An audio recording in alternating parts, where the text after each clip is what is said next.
Last month March 19ஆம் தேதி பார்த்தீங்கன்னா காளான் விதை போட்டிருந்தோம் மக்களே. காளான் விதை போட்டு ஒரு 20 இல்லை 24 நாளில் வந்து ஈல்டு வந்து வெளியே வரும்னு சொல்லியிருந்தாங்க.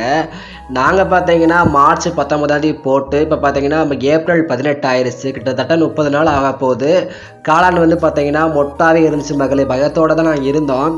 எப்படா காளான் வெளியே வரும், நம்ம போட்ட பிளான் வந்து ஃப்ளாப் ஆயிருமோ, சக்ஸஸ் ஆகாதுன்னு சொல்லிட்டு ஒரு பயத்தோடவே இருந்தேன்.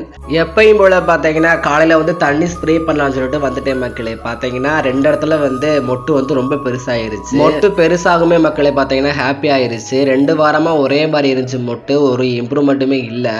எனக்கு பயம் வந்துடுச்சு, மொட்டு பெருசாகாது, இப்படியே போயிடும் போல, கெட்டு போயிடும் போல நினச்சி பயந்துட்டு இருந்தேன். அப்புறம் பார்த்தீங்கன்னா பெருசாயிருச்சு மக்களே. ரொம்ப நாங்கள் காளான் போட்ட டைம் வந்து பார்த்தீங்கன்னா சம்மர் வந்து ஸ்டார்ட் ஆகிற டயத்தில் போட்டிருந்தோம் மக்களே. அதனால வெயில் கொஞ்சம் ஜாஸ்தியாக வேறு அடிச்சிருந்துச்சா, அதனால கொஞ்சம் லேட் ஆகிடுச்சு மக்களே. இன்னும் ஓரளவுக்கு 2 நாளில் வந்து காளான் வந்து பெருசாயிரும் நம்பிக்கை இருக்குது மக்களே. அதுக்கு முன்னாடி நம்ம சேனலை புதுசாக பார்க்குறீங்கன்னா சப்ஸ்கிரைப் பண்ணிக்கோங்க. பக்கத்தில் உள்ள பெல் ஐக்கனை கிளிக் பண்ணிக்கோங்க. அப்போ தான் நாங்கள் போடுற வீடியோ உடனுக்குடனே நோட்டிஃபிகேஷன் சேரும். வெயில் காலம்னால பார்த்தீங்கன்னா மக்களே ரூம் டெம்பரேச்சர் வந்து நாங்கள் மெயின்டைன் பண்ண முடியல மக்களே. அவ்வளோ வெயில் அடிக்குதுன்னா டெய்லி தண்ணி ஊற்றிட்டு போவேன். ஆனால் அப்படி இருந்துமே ரொம்ப டிலே ஆயிடுச்சு.